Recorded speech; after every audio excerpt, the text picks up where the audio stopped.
Olá! É um prazer estar aqui com vocês novamente, né, para que nós possamos dar continuidade na nossa disciplina História de Ideias das Instituições Educacionais. Já passamos pela semana 1, semana 2, esse é a última videoaula dessa disciplina. Bom, eu sou a professora doutora Alessandra Neri e vamos lá para mais uma aula. Esse vídeo será bem mais rapidinho, mais resumido, tá? Nós vamos falar só sobre as tendências e os desafios da historiografia. Vamos lá. A justificativa segue a mesma, né? Essa disciplina aborda as características das instituições de ensino e sua evolução, analisando e aprofundando os paradigmas, modelos e propostas pedagógicas que promovem e fortalecem o vínculo entre a instituição de ensino e o ambiente. Também leva em reflexão sobre como as instituições educacionais devem ser transformadas para responder às demandas sociais. Afinal de contas, nós temos aí, né, cada período uma necessidade. Então, nós precisamos estar nos transformando, fazendo as correções de rota, né, nos preparando melhor para os desafios dos próximos tempos. Essa nova abordagem, essas discussões, essas reflexões pretendem dar um novo caminho para para aproximar a comunidade sem se afastar das escolas e da proposta curricular atual, a fim de fortalecer essa proposta. Vamos lá. O objetivo é o mesmo, rever as abordagens sobre o campo ao qual nós dedicamos como professores e investigadores da história da educação. E vocês, pesquisadores, como hoje, mestrandos, futuros mestres da educação. Objetivos específicos é encontrar espaços de reflexão sobre as atividades que preenchem o nosso cotidiano profissional e compreender o contexto das condições sociais, né? Políticas, econômicas e culturais, onde se desenvolve a nossa maravilhosa educação. Bom, as tendências da historiografia brasileira e seus desafios contemporâneos. É dito, é fato, né, que os desafios da contemporaneidade são muitos, né? Nós temos hoje aí escolas sem recursos, nós temos hoje aí alunos sendo incluídos, né, nas salas de aulas, que são os nossos alunos de inclusão, professores não preparados para recebê-los, professores que não têm o mínimo, né, os regentes não têm o mínimo de noção de como preparar a aula para que esses alunos obtenham o mínimo de conhecimento necessário. Nós temos aí uma BNCC do novo ensino médio que não contempla as necessidades atuais. Então, são muitos os desafios para que nós possamos, né, caminhar com essa educação. No entanto, nós precisamos ser bem otimistas, né? Assim como Saviano, assim como Paulo Freire sempre foi. Precisamos buscar, conhecer, estudar, né? Para fazermos com que ou seja, os nossos novos anos, as nossas novas turmas, os novos professores estejam melhores preparados para enfrentar essas adversidades que sempre estão presentes no nosso dia a dia como professores na rede da educação, né? Então, as tendências da historiografia brasileira e seus desafios na contemporaneidade. O uso frequente e em diferentes contextos do termo historiografia demonstra que o seu sentido não é é unívoco. Ora, aparece nomeando em certo ajuntamento de obras históricas, sinônimo então de bibliografias especializada. Ora, surge identificando linha de pesquisa voltada para os estudos que da história à história, né? A gente viu isso nas semanas anteriores, né? Nós percebemos que ora ela chegava com uma bibliografia, com estudos, né? Com uma história diferente, ora ela vem com a própria história, né? Demonstrando todos os desafios já enfrentados e todos os avanços que foram possíveis, e ora ela vem aí com estudos na própria história. Ou seja, o exame consiste das obras enquanto manifestação cultural, encorada em contexto histórico e específico. Os anos de 1980 e 1990 são usualmente considerados momentos de inflexão momentos de inflexão da historiografia em nosso país, com a falência de metanarrativas iluministas e marxistas e das teses de longa duração, ao promover diálogo interdisciplinar nas salas de aula, ou seja, diálogo interdisciplinar. Nós estamos contextualizando a história com a educação, fazendo com que isso torne, né, algo significativo na atualidade. Bom, antropologia é a teoria, ou seja, interligando, né, fazendo, ou seja, colocando as duas para caminhar juntas. A antropologia é a teoria literária. Os historiadores brasileiros teriam propiciado a acessão do microhistória e da história cultural. Muitos se valeriam de novas fontes para meditar sobre representações e privilegiariam recortes temporais recentes e recortes espaciais em território nacional, regional e local. Porque a educação, ela não é de tudo nacional. Nós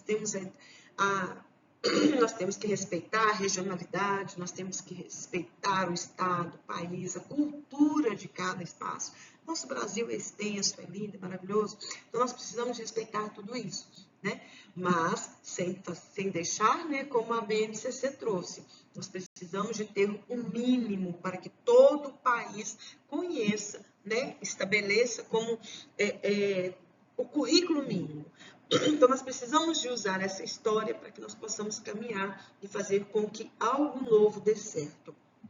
Sendo assim, a mudança de bases teóricas com inspiração da nova história em autores de Michel Foucault, Edvard, Walter, Benjamin, Clifford, né, alavancaria o enfoque dos temas, os objetos, os sujeitos históricos até então apagados.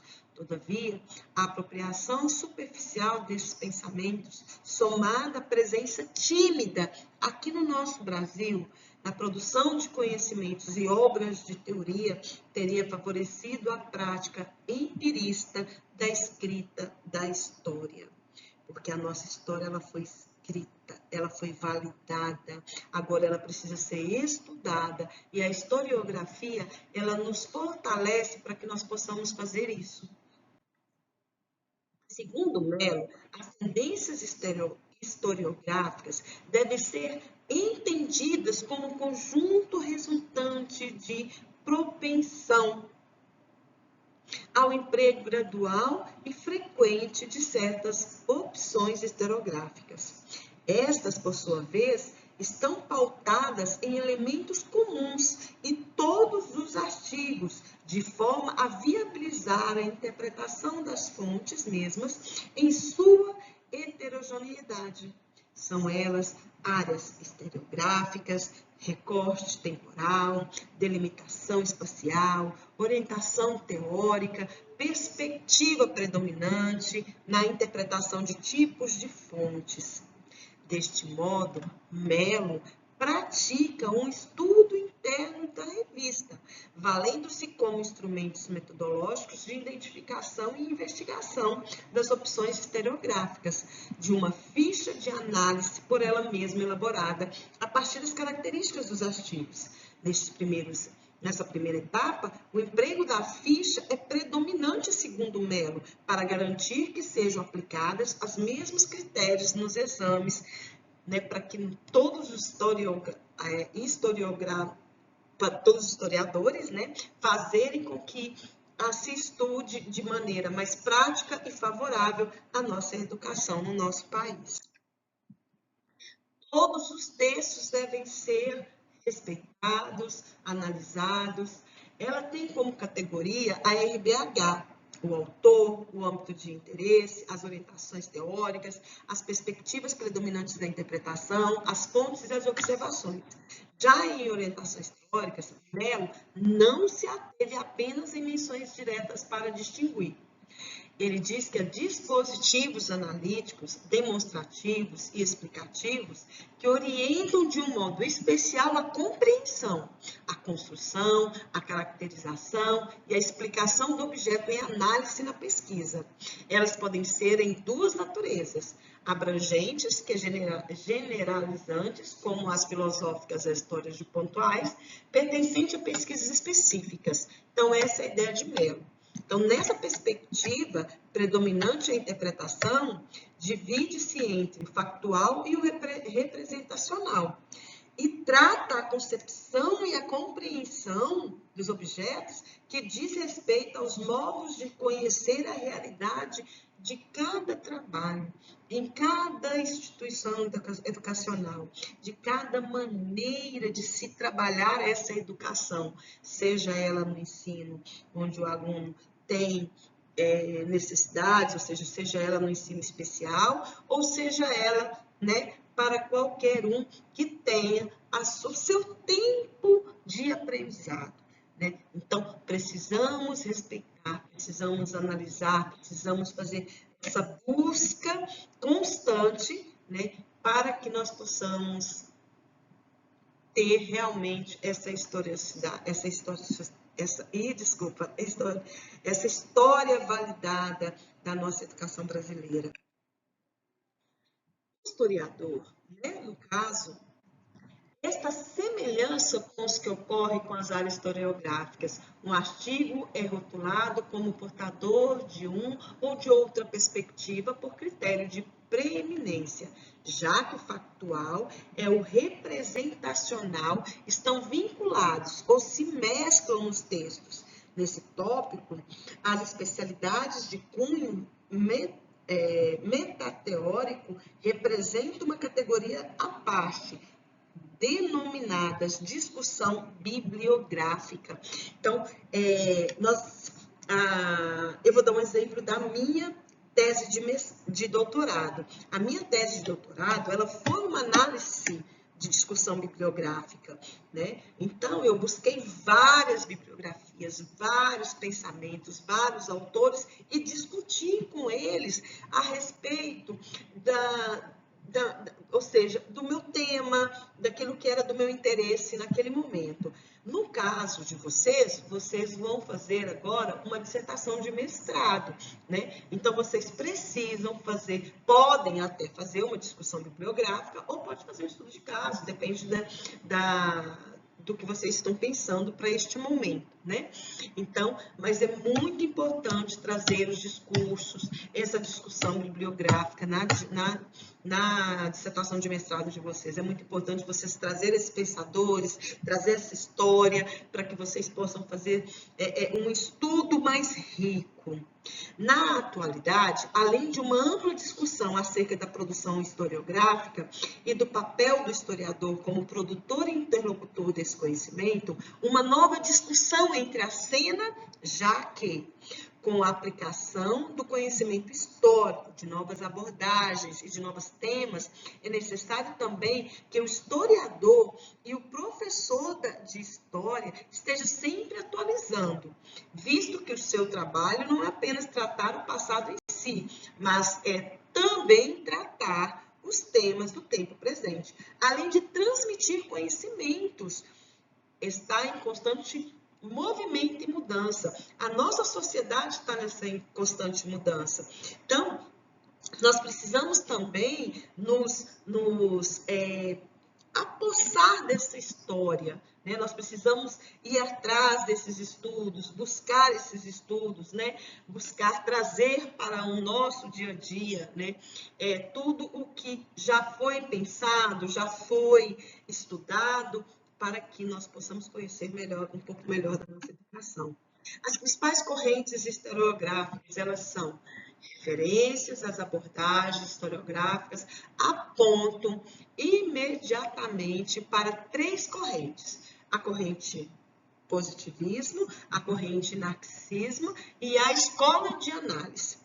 Como fruto destas, pode-se citar outros outros exemplos de possibilidades interpretativas, como a historiografia social inglesa e a nova história. Se nós formos analisarmos as duas correntes, a positivistas e a marxistas, os positivistas acreditam que a divisão do trabalho gerava a solidariedade entre os homens, mas os marxistas, os socialistas acreditavam que a divisão do trabalho gerava uma realidade totalmente diferenciada.